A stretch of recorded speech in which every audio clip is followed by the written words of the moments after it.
Very good morning to one and all. I welcome back you once again to my YouTube video to discuss India's renewable energy push.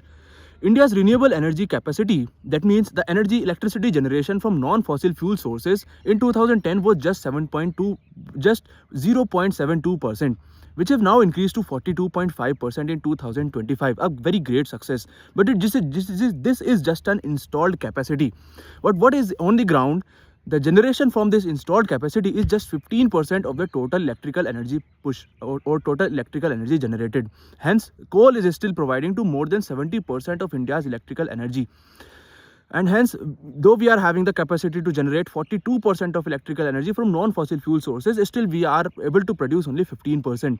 And it shows that only producing the installed capacity is not enough for India's success. We have a very ambitious target of generating 100 gigawatt electric energy by nuclear energy sources up to 2047, 500 gigawatt from non-fossil fuels by 2030, and we are very close to this target. We are doing a great job by signing a contract with the different countries to have a uranium and as well as some technology to develop small modular reactors. We have also converted the old coal nuclear energy plants into electrical energy plants into nuclear energy plants for our future development, and that is very great for our infrastructure as well, providing a lot of jobs, providing a lot of opportunities for the people to skill development. But on the other hand, we need to work towards this energy storage.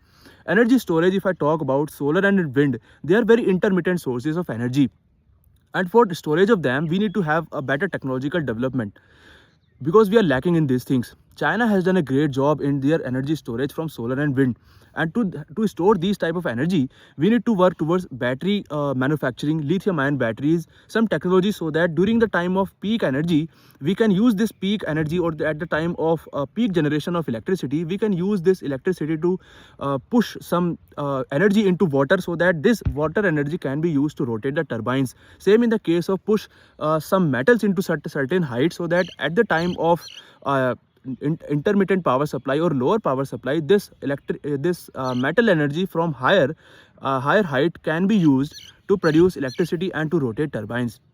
These are some technology we can work on, and for the future point of view we need to think more about this storage of energy from solar, so that we can save our fossil fuel electricity at night. Thank you.